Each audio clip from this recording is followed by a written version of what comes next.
The middle used to be where most of us lived. Working, not famous, sustainable. And it's disappearing. People keep saying it's a great time to be a creative. It isn't. The middle that used to hold the whole industry together is thinning out, and almost nobody wants to say it out loud. The data tells a different story. What working actors actually make? About $20 an hour. Photographers? Same thing.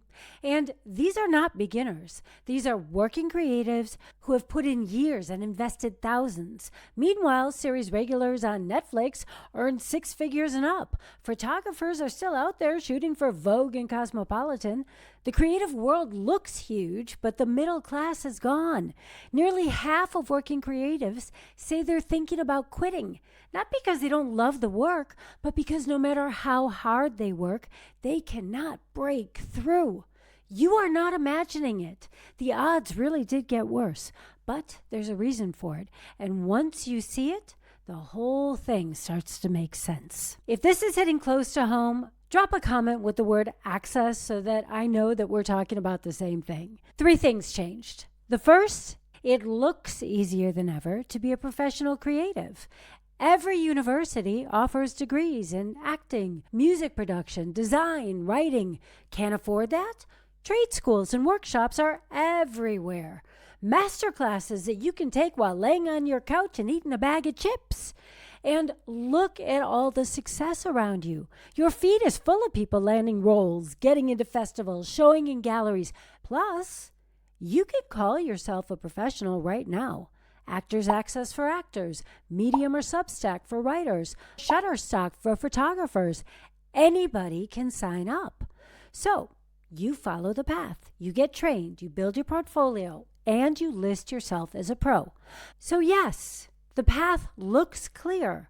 But when everyone has the same training, the same profile, the same listings, and everyone looks successful online, nobody actually stands out. You're not failing because you're not good enough. You're invisible because everybody looks exactly like you. The second thing that changed, way more competition. And it's not just more people. Yeah, millions of people have entered the creative space in the last 5 years, and they all watched the same tutorials, took the same workshops, learned the same best practices, same headshots, same portfolio format, same pitch structure. Everything is the same. And when everyone follows the same playbook, again, nobody stands out. The third change, everyone is still waiting for permission.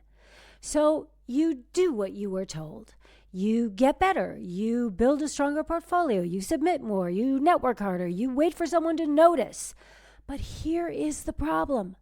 Those gatekeepers you're waiting on, they are drowning. Casting directors see 10,000 self-tapes for a single role. Literary agents respond to less than 2% of queries. Gallery curators get 500 applications for 12 spots. Film festivals are buried in submissions. It's not that they don't care. They do. They are just overwhelmed. And your work, even when it's really, really great, never even gets seen. And the system you're depending on, too many people showed up and it broke. So you keep doing what you know to do. Better materials, more submissions, harder hustle. But that advice was built for a system that doesn't exist anymore.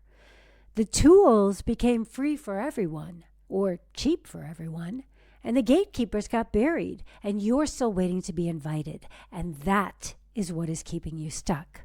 I'm about to show you exactly how 3 of my clients broke through this. But first, if you're not subscribed, do it now, because this is the stuff that nobody else is talking about.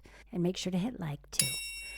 Here's the real problem nobody's talking about. Most creatives treat their career like a street vendor. You're out there performing, hoping the right person walks by at the right time, the agent, the casting director, the gallery owner who can actually change the trajectory of your career. And the issue isn't the performing. It's that you're completely dependent on being discovered by someone who has the power to choose you.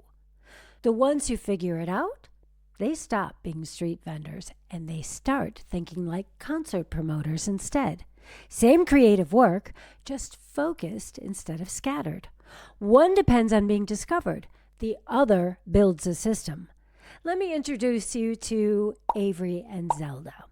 Both of them have been working on their craft for years. They spend thousands on training, materials, travel, subscriptions, and networking. In 10 years, the two of them have easily spent anywhere between 50 and 100 grand apiece, maybe more. Here's the thing. Most creatives, they never sit down and actually add it all up.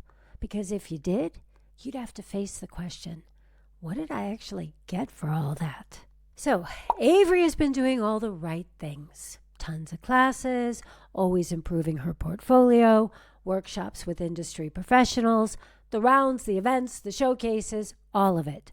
And don't get me wrong, these are all legitimate investments. They help her to get better for sure. And they're the things she's supposed to do, right? But they don't open any doors because they don't build real relationships where you're equals. The people who could hire her, publish her work, show her work, they might know that she exists, but they don't care. Zelda, on the other hand, realized something. She'd been getting better and better in a vacuum. Her friends in the industry appreciated her talent, of course, but they weren't the ones doing the hiring. Zelda wanted to build real relationships with people who could actually make a difference in her career.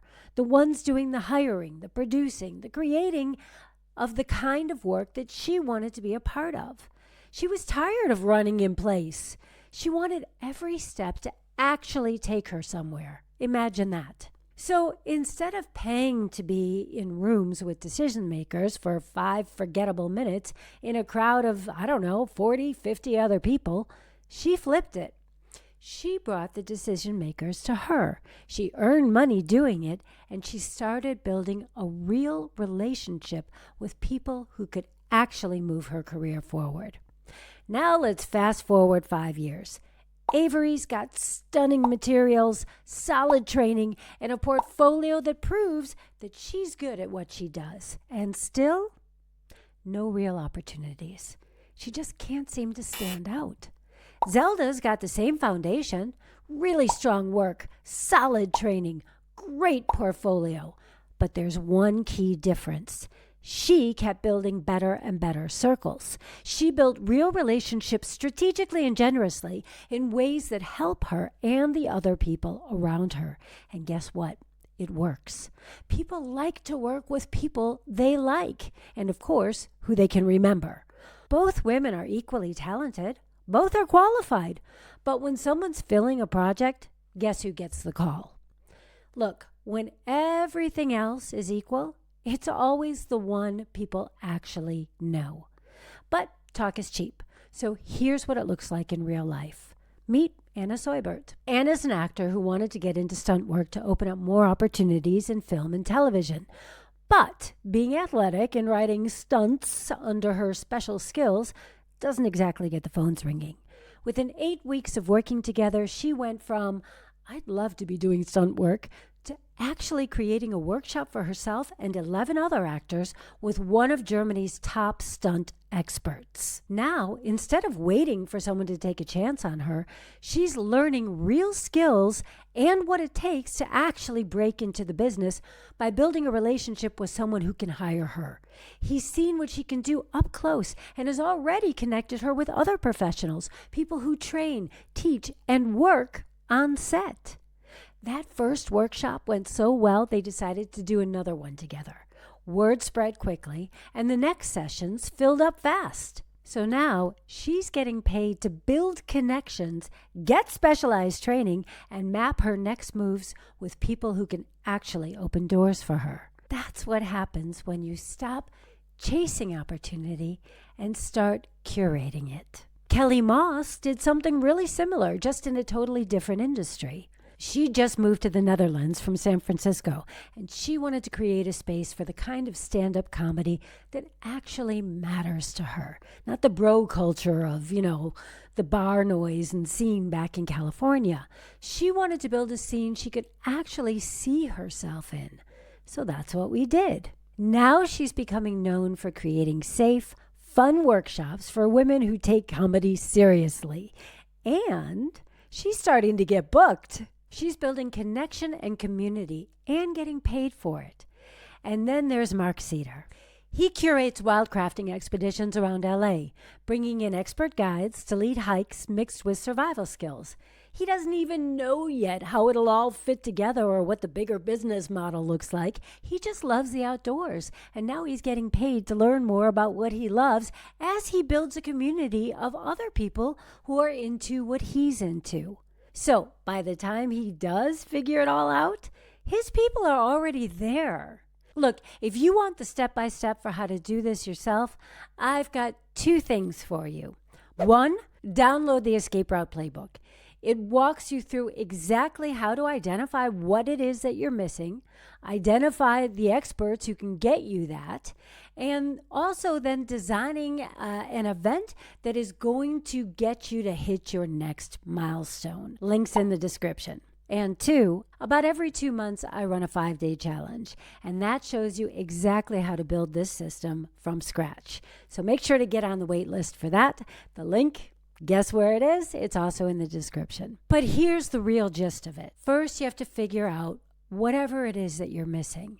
Not everything, just that one specific thing. A skill you don't have yet, a person who could open doors, portfolio pieces that you need, credibility in a specific area. Anna wanted to break into stunt work but had no real training and no connections to stunt coordinators. That was her gap. Find the expert who has what you need, not the famous one, the one who's active, credible, and genuinely good at what they do. Anna found one of Germany's top stunt coordinators, not Hollywood famous, but someone actively working who could teach her and connect her to others. Then curate the event that closes your gap. Invite other creatives who want the same thing, charge them, and pay the expert. You keep the rest. Anna created a workshop for 12 actors, including herself. She learned, she got paid, she built real relationships with someone who could hire her. And then you do it again. You just keep repeating that. One event, that's not going to change your career. But 3, 5, 10? That's when you stop being invisible. That's when decision makers start thinking of you first. Kelly's building a comedy scene in the Netherlands in English, one workshop at a time. Mark's building a wildcrafting community in LA, one expedition at a time. This is the difference between being a creative and being a curator. A creative waits and hopes. A curator uses what they need to get what they want. The market's expanding. More money is flowing into creative industries than ever before, but most creatives are stuck, chasing the same dead ends, depending on systems they don't control, waiting for permission that never comes.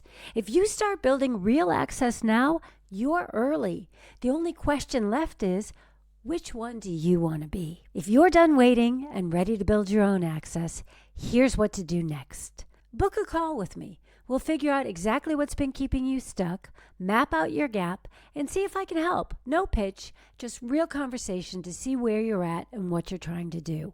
And whether we work together or not, you're going to leave with some real clarity. Look, you already have the talent. You've done the work. You deserve the career that you want. The link's in the description. Let's talk.